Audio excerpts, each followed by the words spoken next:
Mesdames et messieurs, bonsoir et bienvenue sur les ondes de votre chaîne privée Sahel TV pour ce nouveau bulletin d'information dont voici tout de suite les principaux titres. La Mauritanie et le Tchad signent un protocole d'accord en matière de santé.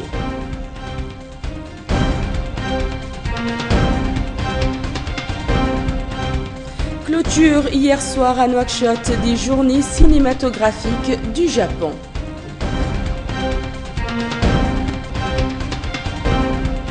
Et puis toujours dans cette édition, nous ferons un tour au Trarza et précisément dans la Chemama pour parler agriculture. Merci, mesdames et messieurs, de vous joindre à nous. Le ministre de la Santé tchadien, M.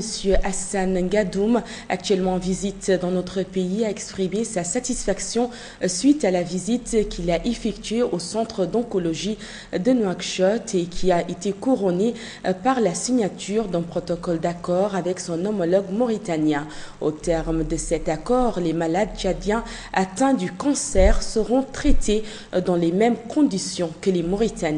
Une nouvelle pierre à l'édifice d'amitié et de fraternité qui lie le Tchad et la Mauritanie, tous deux pays sahéliens et membres du G5 Sahel. Le ministre de la Santé tchadien est arrivé à Nouakchott vendredi dernier, accompagné d'une importante délégation.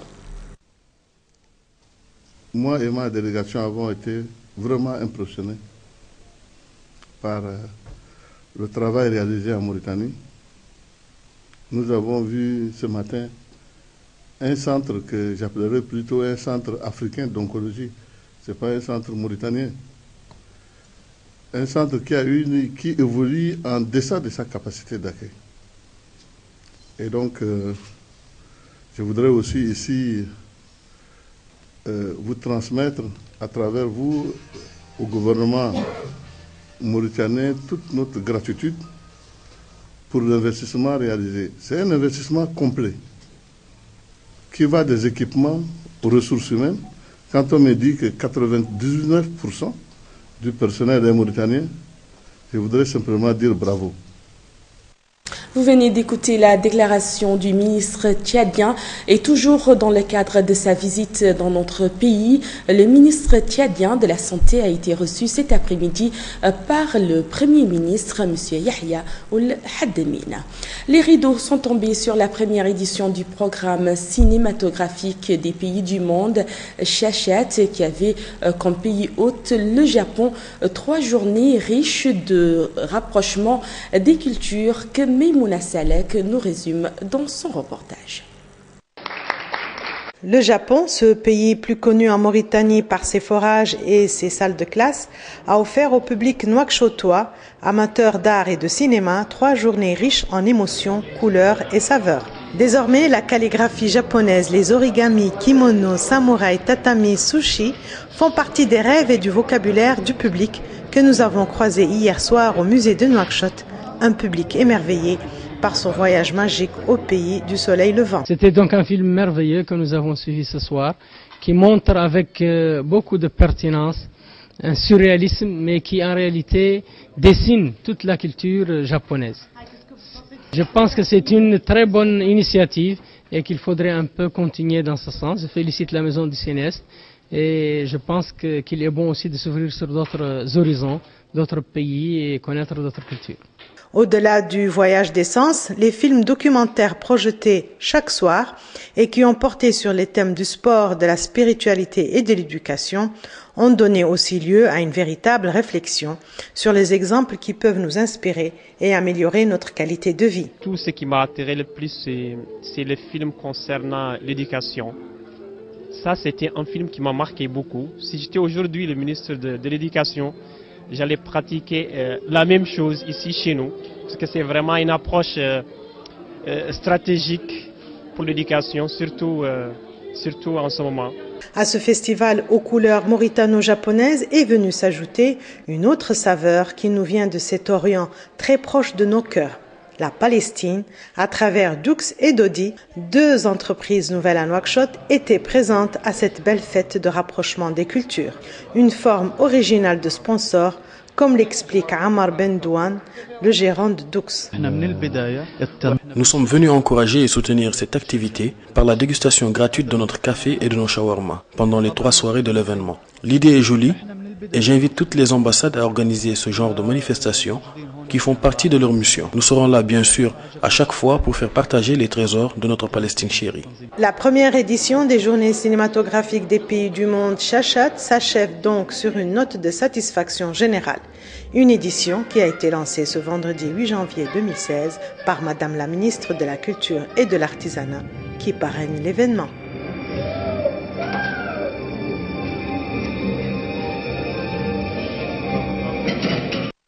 Merci à vous, Mimouna Salek. Nous revenons ce soir sur les points forts de la réunion d'urgence qui a réuni hier le Wali du Tagan, M. Sidi Mouloud Ould-Brahim, avec les autorités administratives et sécuritaires, ainsi que les techniciens du ministère de l'Agriculture et quelques propriétaires fonciers. Une réunion qui intervient suite à l'apparition de charançons rouges dans les palmeraies du Tagan. El Ali Abbas, Cheikh Al-Hadrami, nous en dit plus.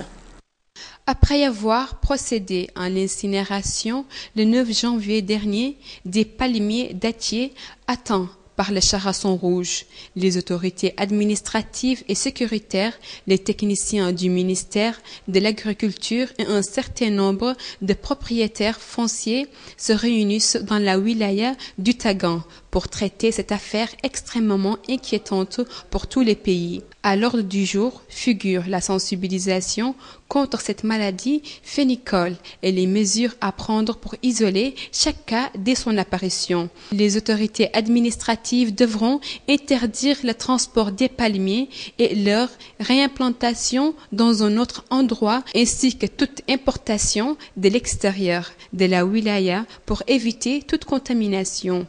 Tous les acteurs du secteur sont appelés, en particulier les propriétaires phénicoles, à faire preuve de vigilance et à contacter les autorités chaque fois qu'un nouveau cas est signalé. Bon, Sidna Ahmed Dadi, c'est responsable de développement agricole au niveau du projet Oasis. Donc, il a été détecté ces derniers jours un cas d'infestation sur le palmier dattier au niveau de Tigja. Immédiatement, le projet Oasis et les directions de l'agriculture ont envoyé une mission pour identifier un peu les phénomènes. On a vu que c'est un cas il s'agit de ce qu'on appelle les charançons rouges. Et immédiatement, pour confirmer le diagnostic, nous avons fait appel à la prestation de services d'un consultant international très connu. Ce consultant, il est là aujourd'hui. Il va partir aujourd'hui, Inch'Allah, sur Tijuja. Et au bout d'une semaine, il va finaliser les diagnostics et il va nous proposer un plan d'action. Ce plan d'action sera appliqué.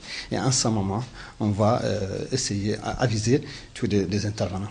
Les experts du ministère de l'Agriculture ont exposé durant la réunion les causes et manifestations de ce fléau, soulignant sa gravité et notant qu'il était jusqu'à-là inconnu de la région et que son apparition en Mauritanie est due à l'importation de palmiers de l'étranger. Les intervenants ont salué la prompte réaction des autorités face à cette situation, exprimant leur disponibilité à œuvrer de concert avec le pouvoir public pour éradiquer ce fléau. Je vous le disais en titre dans le cadre de la mission de Sahel TV au Trarza, précisément dans la Chemama. Nous vous proposons de suivre ce soir ce reportage de Mohamed Limine Seyidi sur la situation de l'agriculture dans cette zone, des avis divergents quant aux résultats obtenus. Officiellement, la dernière campagne agricole a été une réussite, surtout dans l'irrigué. De 18 000 hectares en 2009, les surfaces cultivées sont passées à plus de 50 000, pour une production qui avoisine les 80 000 tonnes, soit une couverture des besoins nationaux à près de 70%. C'est officiel. L'agriculture se porte bien, très bien même. Ce n'est pas l'avis des agriculteurs. Les agriculteurs ne sont pas habitués à respecter les calendriers culturels. Ils ne savent non plus lutter contre les fléaux. Selon les agriculteurs, la meilleure moyenne de rendement de cette campagne se chiffre à 2 tonnes l'hectare. Sur un seul périmètre, nous dit-on, une parcelle peut donner 4 à 5 tonnes, mais une autre moins d'1 tonne. ce qui fait baisser le rendement de toute la parcelle. L'ensemble des producteurs sont cependant formels pour dire que la cause première de cette chute de rendement n'est autre que le désistement du gouvernement quant à l'achat de toute la production. On se reconnaît volontiers que le système qui prévalait servait surtout les usiniers et non les producteurs, qu'il occasionnait de nombreuses malversations. On reconnaît aussi que le nouveau système va nécessairement améliorer la qualité du produit parce qu'il laisse la loi du marché exercée pour tous.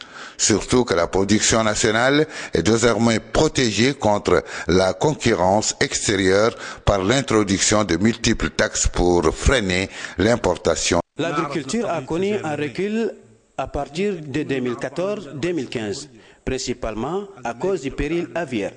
L'avion n'est plus utilisé. Nous savons que grâce au président de la République, un grand effort a été constitué. Alors, pourquoi abandonner le secteur au moment où l'on est en train de cueillir des fruits des bonnes politiques? Le gouvernement avait promis des mesures d'accompagnement pour impulser la production nationale. Seule la protection douanière a été effective. Les périmètres attendent encore l'électrification qui devait diminuer le coût de l'énergie. La disponibilisation des intrants, si elle est effective, n'a pas été soutenue par un contrôle strict de la qualité des semences et des engrais. La lutte anti-aviaire n'a pas été efficace et le désenclavement des périmètres reste à faire. Alors que le gouvernement s'était engagé à réaliser des mesures qui devraient pallier le désengagement de l'État du processus de commercialisation. Place maintenant à l'actualité internationale en bref et en images avec Ismaël Mustafa Tandia. La Ligue arabe fait front avec l'Arabie saoudite contre l'Iran dans la crise diplomatique qui les oppose. L'exécution début janvier en Arabie saoudite d'un dignitaire chiite a mis le feu aux poudres. La Ligue arabe a par ailleurs qualifié les déclarations de l'Iran chiite au sujet de ces exécutions d'ingérence flagrante dans les affaires internes du royaume saoudien. Réunis dimanche au Caire à la demande de Riyad, les chefs de la diplomatie des pays de la Ligue arabe ont exprimé leur solidarité totale face aux actes hostiles et provocations de l'Iran. Ils ont condamné les manifestations et l'attaque contre l'ambassade saoudienne en Iran. Samedi déjà, le Conseil de coopération du Golfe avait apporté son soutien total à l'Arabie saoudite, menaçant de prendre d'autres mesures contre l'Iran si ce pays poursuit ses agressions. Depuis, Riyad et Téhéran ont rompu leurs relations. Bahreïn, le Soudan et Djibouti ont fait de même. Au Niger, c'est ce lundi que doit se prononcer la justice sur une nouvelle demande de liberté provisoire pour Hama Amadou. L'ancien président de l'Assemblée nationale et opposant au chef de l'État Mahamadou Youssoufou est en prison dans une affaire de trafic présumé de bébés nigérians. Une affaire qui n'a toujours pas été jugée sur le fond. La décision de ce lundi est importante pour l'opposant et ses proches, puisqu'il est candidat à la présidentielle du 21 février prochain. Depuis ce week-end, Hama Amadou sait qu'il a le droit d'être candidat, puisque la Cour constitutionnelle a validé son dossier.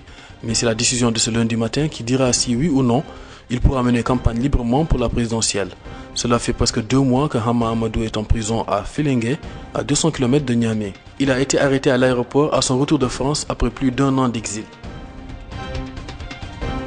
En Égypte au Caire, une session inaugurale du nouveau Parlement en l'absence quasi totale d'opposition. Les 596 nouveaux élus des 2 chambres, dont 28 désignés par le puissant chef de l'État Abdel Fattah el-Sisi, ont prêté serment hier. Une première depuis près de 3 ans et la dissolution de l'Assemblée dominée à l'époque par les frères musulmans. Depuis, une nouvelle constitution voulue par le président Sisi est entrée en vigueur. Ce Parlement est considéré par les détracteurs d'Abdel Fattah el-Sisi comme un simple appareil de validation des décrets présidentiels, tant il semble acquis à la cause du chef de l'État. Un Parlement issu des législatives de l'année dernière qui n'avait mobilisé qu'un peu plus de 28% des électeurs. La démonstration de force des armées de l'air américaines et sud-coréennes ne semble pas effrayer le moindre du monde, Pyongyang. Hier, le Pentagone a envoyé l'un de ses bombardiers équipés de missiles nucléaires survoler la Corée du Sud. 5 jours après un essai de bombe à hydrogène par la Corée du Nord. Le déploiement d'outils stratégiques américains est crucial. La Corée du Nord a conduit des essais nucléaires et cela signifie que la Corée du Nord risque d'être touchée par des armes nucléaires, a précisé à Séoul Kim Min-seok, le porte-parole du ministère de la Défense sud-coréenne. Loin de s'en inquiéter, le dirigeant nord-coréen Kim Jong-un paradait hier devant les scientifiques qui ont coordonné le dernier et 4e test nucléaire du régime. Un test condamné par Pékin, l'un des rares alliés de Pyongyang. Et c'est ce récit d'Ismaël Mustafa Tandia qui met fin à cette édition. Merci à vous, chers téléspectateurs, de l'avoir suivi. Un grand merci à toute l'équipe technique et rédactionnelle. Mention spéciale à Ali Abbas, Cheikh Al-Hadrami et à Memouna Salek. Avant de nous quitter, comme chaque soir, tout de suite, le rappel des principaux titres. La Mauritanie et le Tchad signent un protocole d'accord en matière de santé.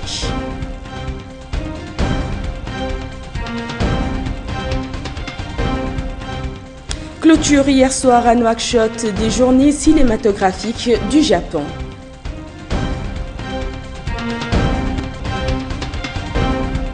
Et puis dans cette édition, nous avons fait escale au Trarza et précisément dans la Chemama pour parler agriculture. L'information continue sur notre site www.sahel.tv. Passez un excellent moment en compagnie de nos programmes. Je vous retrouve demain à 20h, Inch'Allah.